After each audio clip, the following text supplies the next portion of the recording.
Olá, meus amigos, bem-vindos a todos ao Delta Economics. Aqui quem fala com vocês mais uma vez é o André Amaral. O conteúdo do vídeo hoje é interessante, né? É uma ideia que eu tive e eu espero que vocês gostem, né?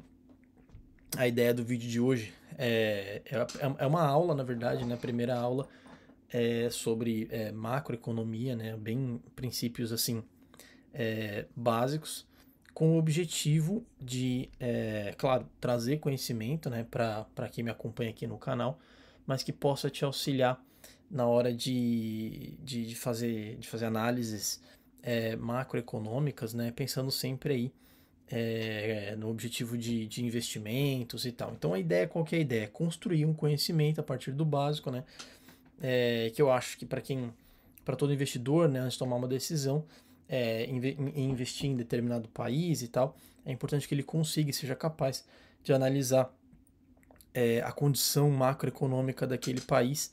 E não só isso, né, para que você consiga analisar outras economias, né, que estão ali interrelacionadas com a nossa, né, como por exemplo, a gente pode pensar a economia norte-americana, né, as economias europeias aqui e tal, e que você seja capaz de fazer essas análises, né, de uma maneira prática, mas com conhecimento teórico também, né, para que isso te dê suporte, para que você seja capaz de interpretar os dados corretamente, e não só isso, né, na hora de você montar a sua base de dados para sua análise, que você saiba de fato o que você está fazendo, né, que você saiba usar esses dados de forma correta, né? Então a gente vai começar bem do básico. O objetivo aqui do curso claro, te trazer o conhecimento, mas sem desespero, sem pressa, as coisas com calma, né?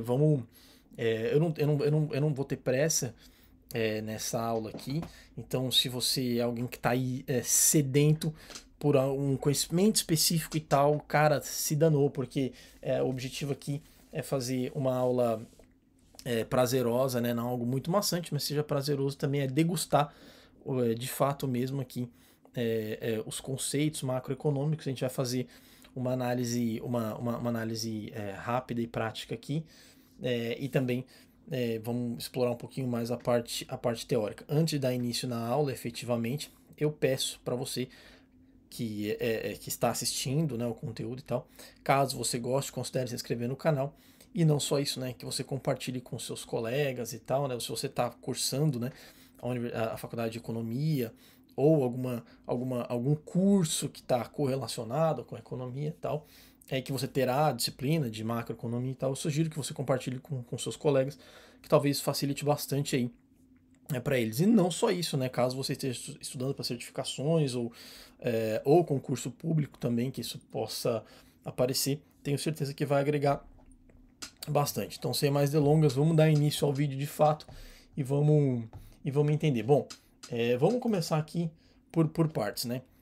Então, assim, eu peço desculpas pela letra, realmente não tá legal mesmo, mas acho que vai ser o suficiente para vocês conseguirem entender aí, né? Eu fiz esse rascunho no tablet, né, enquanto eu tava no trem e tal, então tudo meio que de cabeça, assim. Claro que eu revisei agora, mas não tive tempo de passar limpo, colocar numa escrita melhor. Mas é o suficiente para a gente conseguir entender, até porque eu vou fazer a interpretação junto com vocês, então vai ficar muito mais fácil. Vamos lá. Primeira coisa, né, que a gente tem que analisar aqui, é macro, aula 1, é o conceito de macroeconomia, né? O que é, na verdade, a macroeconomia? Eu coloquei um resumo assim, bem simples, a gente pode detalhar um pouquinho mais à medida que nós avançarmos aí no curso. Então vamos lá. Bom, a análise da economia como um todo, né, do modo mais amplo possível. O que seria isso? Na verdade, é a análise da economia com todos os agentes econômicos, né? Então, para quem já percebeu aquele fluxo circular da renda e tal, quem ainda tem, quem já viu isso, né? Então você tem interação ali entre empresas, né? E entre as pessoas, né? Então os trabalhadores, né? São os trabalhadores fornecem mão de obra, recebem salário e tal. E agora o que a gente está fazendo? Tem as empresas, né? Temos os trabalhadores, a gente temos o governo também, né? Então as empresas pagam para os seus trabalhadores, né, em forma de salário, os trabalhadores fornecem mão de obra, os trabalhadores pagam seus impostos, as empresas também pagam seus impostos, o Estado, por sua vez, oferece alguns serviços que são da responsabilidade do Estado, como por exemplo educação, saúde e tal, essas coisas, alguns mais, outros menos, mas é basicamente isso. Então, a macroeconomia, ela analisa todos esses agentes da forma mais ampla possível de uma determinada economia, tá? Então, um pouquinho diferente do conceito da microeconomia, né, que a gente tem lá, mais a questão do agente, né, e das empresas e tal. A macroeconomia, ela vem bem mais ampla, e aí essa é a diferença entre a macro e a micro, que é mais específica em um determinado ponto.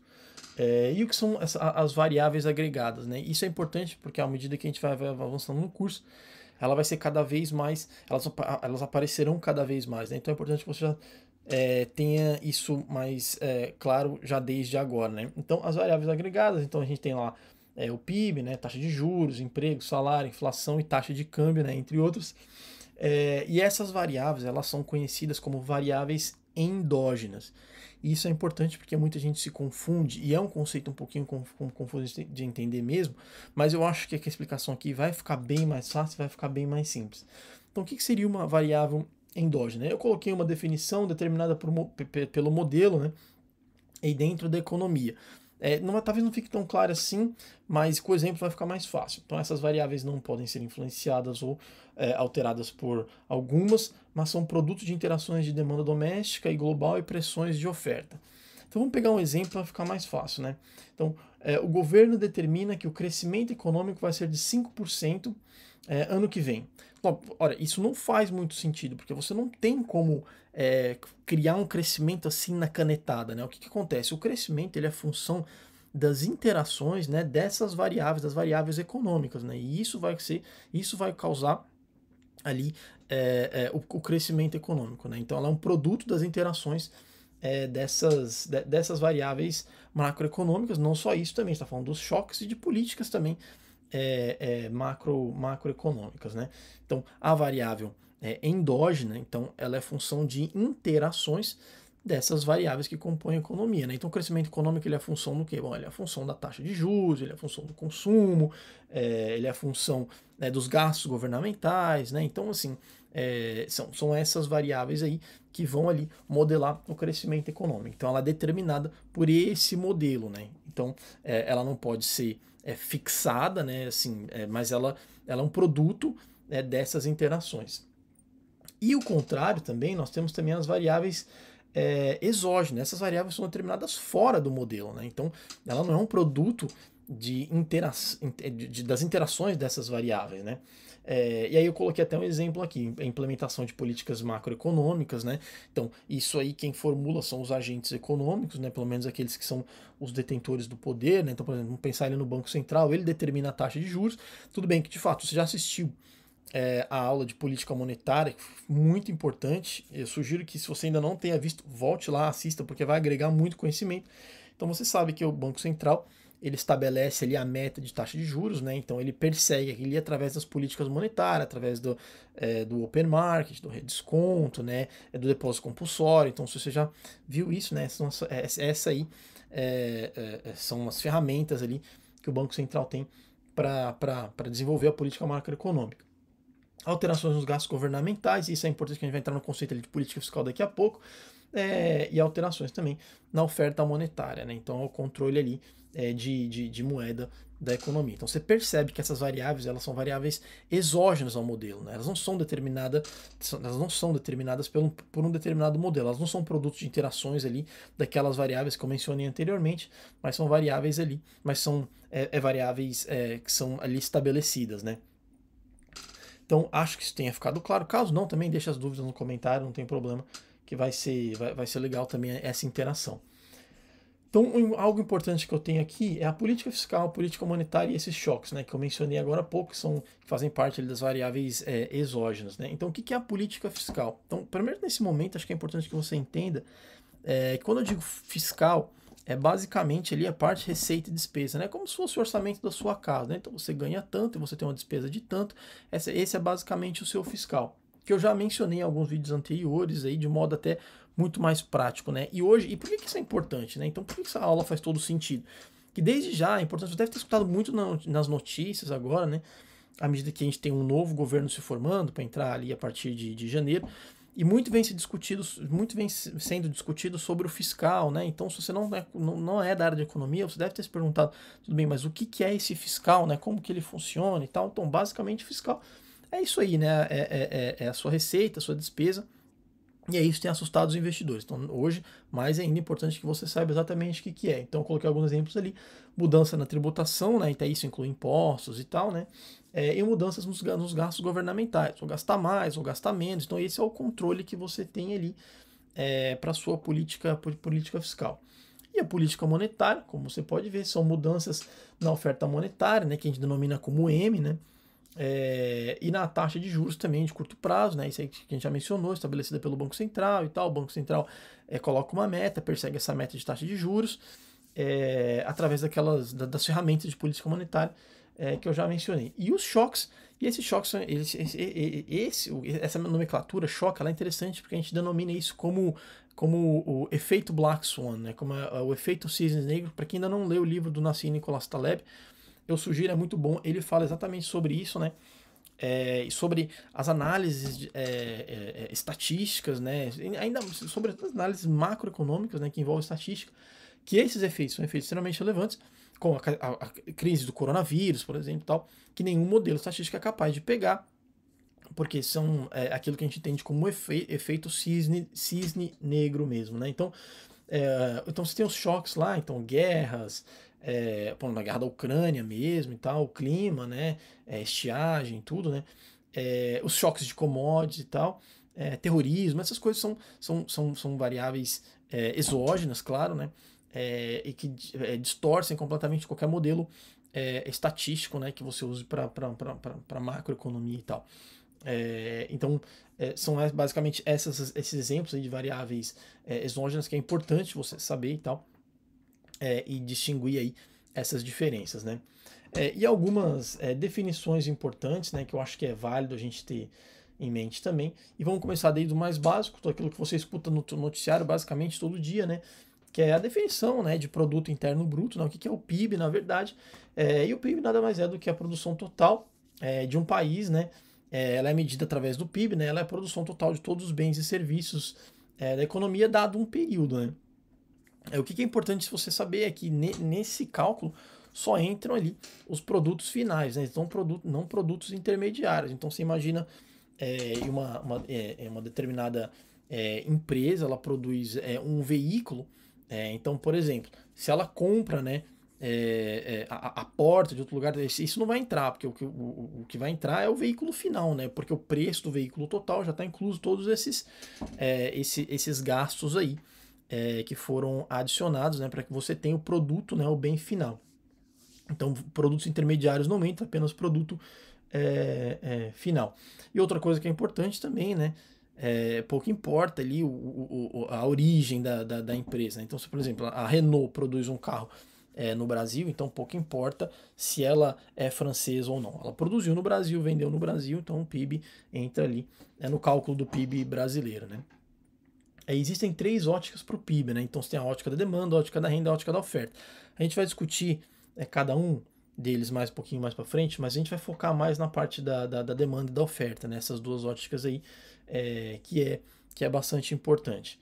E isso é interessante porque é importante que você saiba todos isso, porque você possa depois comparar, né, na sua autoanálise, né, de uma determinada economia, você consiga fazer essa relação aí e tal entre o cálculo, né, do PIB de um determinado país, tanto pela lógica da demanda, quanto pela lógica da renda, quanto pela lógica da oferta. Há um ponto importante também, inflação. Muita gente se confunde no conceito de inflação. O que é inflação? E hoje mais do que nunca, né, a inflação assusta o mundo inteiro. E é extremamente importante que você saiba exatamente a definição de inflação. Então, a definição de inflação é um aumento generalizado e contínuo. Importante, muita gente esquece o contínuo, mas é um aumento generalizado e contínuo dos preços, né, de bens e serviços de uma determinada economia, né? E aí entra no ponto que era o ponto mais interessante que eu queria discutir com a gente, que é o PIB deflator, né? Isso o que seria esse PIB deflator, né? Qual a importância dele e tal? Isso é muito importante para que você não caia em armadilhas aí. Muita gente calcula o PIB, né? Ou muita gente toma como verdadeiro ali a parte do PIB nominal e acaba não levando em consideração aí o PIB real ou o PIB deflator. E isso é muito importante porque isso vai de fato determinar a realidade, né, de um crescimento econômico ou não. Então, o PIB deflator, na verdade, ele é um índice de preço, né, que serve para anular os efeitos inflacionários na análise de variação do PIB em um determinado período, né? Então isso é muito importante porque ele vai descontar ali a inflação do período e vai te trazer ali o que de fato qual o crescimento real de uma determinada economia, né? Então eu tenho até uma tabela que eu montei para a gente analisar isso de um modo mais fácil. Era exatamente essa tabela aqui. Eu vou aumentar um pouquinho aqui o gráfico para ficar mais fácil na tabela. Então, toda vez que você fizer o cálculo, né, do PIB deflator e tal, você vai tomar como um ano base, né?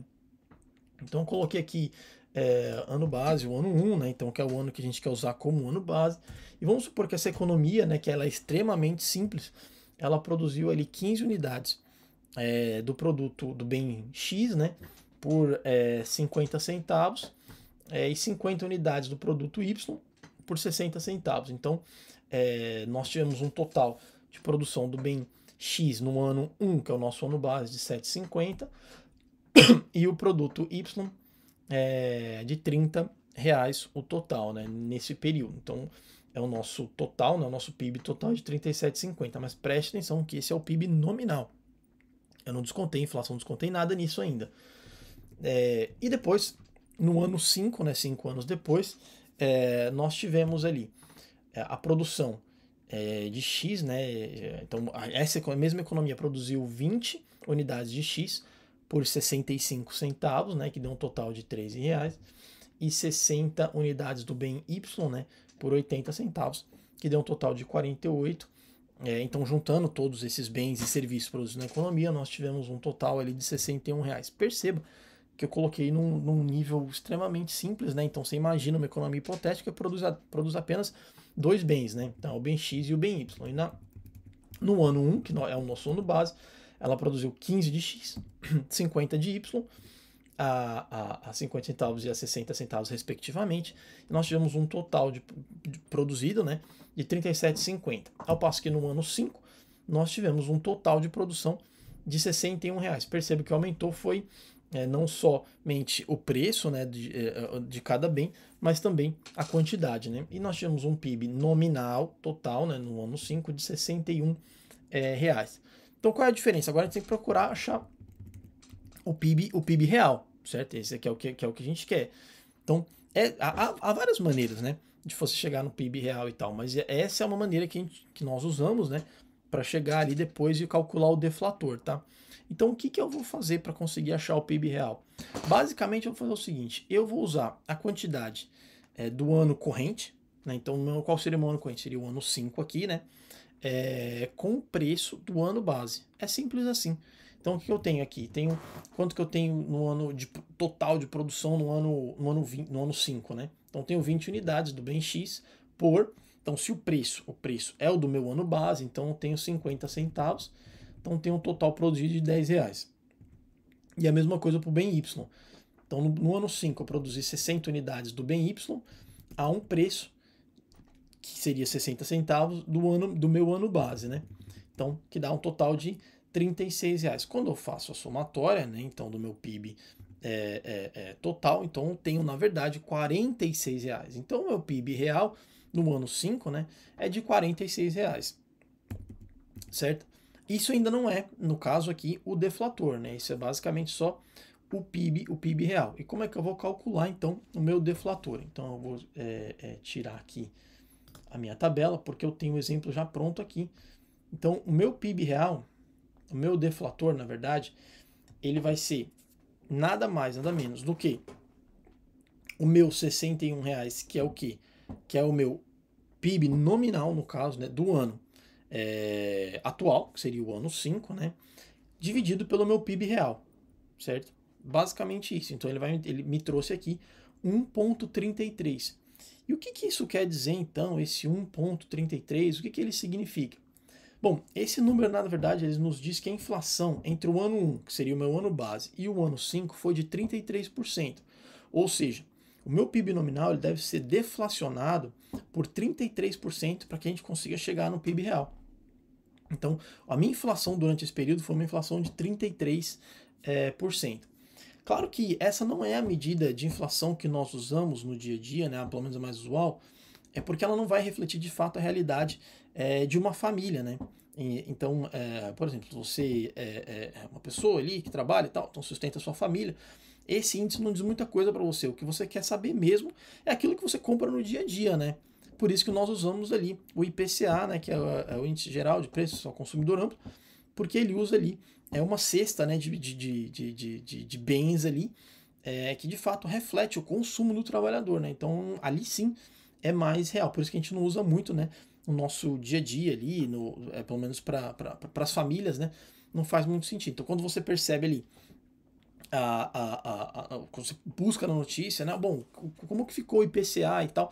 Esse é o índice de inflação que é mais interessante para você, porque se você, porque é algo que você, que é mais factível, né? Mais realista, melhor dizendo, para as famílias, né?